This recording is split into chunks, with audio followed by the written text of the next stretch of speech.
अभिशापित जंगल भाग 2। बस में जाते हुए भी रिया उस लड़के के बारे में सोच रही थी कि आखिर वह लड़का कहाँ गायब हो गया। मेरे साथ ही तो आया था। पूजा भाप जाती है कि रिया कुछ परेशान सी है। पूजा, रिया क्या सोच रही हो? रिया, यार उसी लड़के के बारे में जो मुझे छोड़कर गया था, वरना इतने घने जंगल में इतनी जल्दी वापस नहीं आ सकती थी। अरे पूजा, यह जंगली लोग बहुत ही फुर्तीले होते हैं और एकदम से चला गया होगा कहीं। और वैसे भी यह लोग आम लोगों के सामने कम ही आते हैं। रिया को उसकी बातों से कुछ तसल्ली सी हुई। सभी लोग होटल में आके खाना खाके और हंसी मजाक करते हुए सोने चले जाते हैं। रात को रिया को फिर से नींद नहीं आ रही है और वो रूम में इधर उधर चहलकदमी करने लगती है। रिया वापस उसी खिड़की के पास आके खड़ी हो जाती है और यहाँ से बड़ी पहाड़ी की ओर पूरा नज़ारा साफ साफ दिख रहा था। वो पूजा को जगाने के लिए पीछे मुड़ती है, लेकिन वो पूजा तो घोड़े बेचकर सो रही थी। उसे जगाने का विचार मन से त्याग कर वो दोबारा उसी पहाड़ी की ओर ध्यान से देखने लग जाती है। आज भी चांद अपनी चांदनी बिखेर रहा था उस पहाड़ी पर कि तभी एक जानवर उस पहाड़ी पर आया और चांद की तरफ मुंह करके ऊंची ऊंची आवाजें निकालने लगा। और कुछ ही देर में वह एक विकराल दानव जैसा बन गया। उसके पूरे शरीर पर बाल थे और उसके मुंह पर खून लगा था। ना जाने कैसे रिया यह सब इतनी दूर से भी साफ साफ देख पा रही थी। तभी उसे एक मदहोश करने वाली गंध आती है कि रिया सम्मोहित होकर हॉस्टल से बाहर चली जाती है। जब उसका सम्मोहन टूटता है तो वह उसी काली पहाड़ी पर होती है। यहाँ पर कोई अनुष्ठान हो रहा होता है।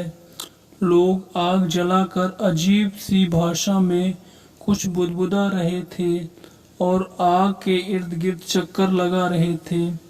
रिया यह सब देखकर स्तब्ध सी थी।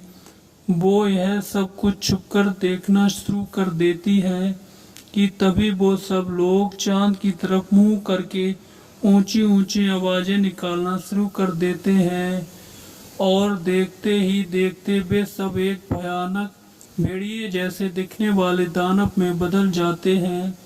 रिया यह सब देखकर बेहोशी के होश में आना शुरू कर देती है कि तभी वो सारे दानव रिया की तरफ देखने लगते हैं और उसकी तरफ बढ़ना शुरू कर देते हैं।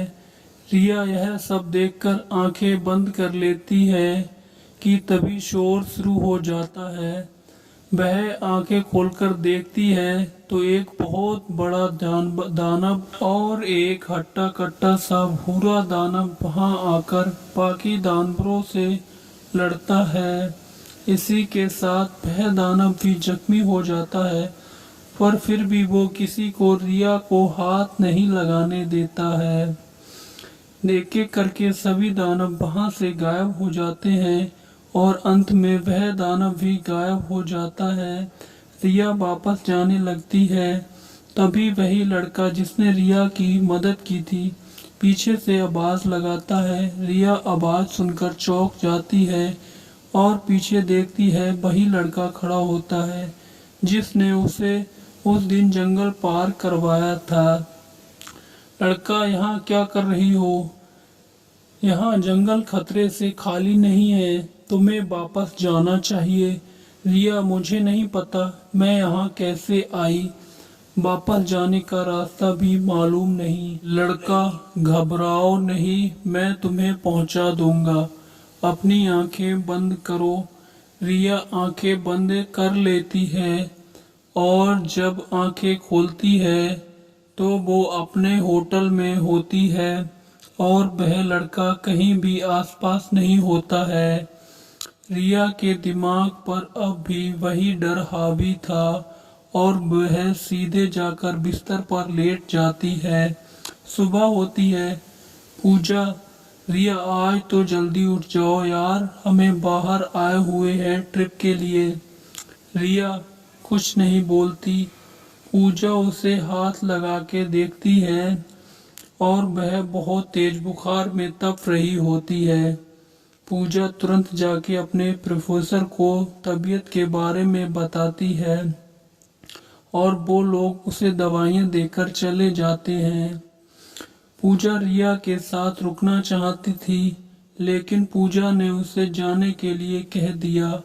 आगे की कहानी में अगले पार्ट में और अगले वीडियो में देखिए क्या होता है रिया के साथ।